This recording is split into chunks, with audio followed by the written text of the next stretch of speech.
ప్రభుత్వ ఉద్యోగులకు వేతన సవరణ కమిషన్ను ప్రభుత్వం తక్షణమే నియమించాలని AP JAC chairman Vidyasagar demand చేశారు. విజయవాడ గాంధీనగర్ ఎన్జీఓ హోంలో ఉద్యోగ సంఘాల నేతలు సమావేశమయ్యారు.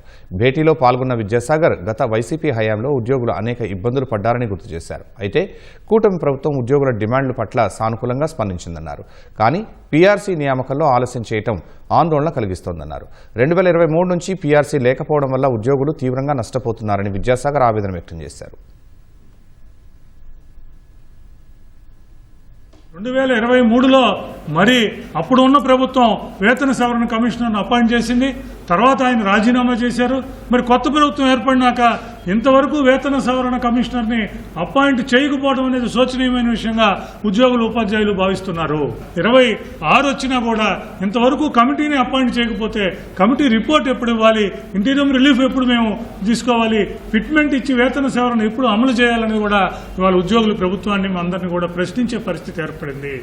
ఇంకొక ఇబ్బంది ఏంటంటే ఓ పక్క డిఎల్ రాని పరిస్థితి, ఓ పక్క పీఆర్సీ కమిటీ వేయని పరిస్థితి. వేతన సవరణ కానీ మిగిలిన అంశాల్లో కానీ ప్రభుత్వం చొరవ చూపించకపోవడం కరెక్ట్ కాదని చెప్తున్నాం. పీఆర్సీ కమిటీని వెంటనే నియమించాల్సిన బాధ్యత రాష్ట్ర ప్రభుత్వం మీద ఉంది.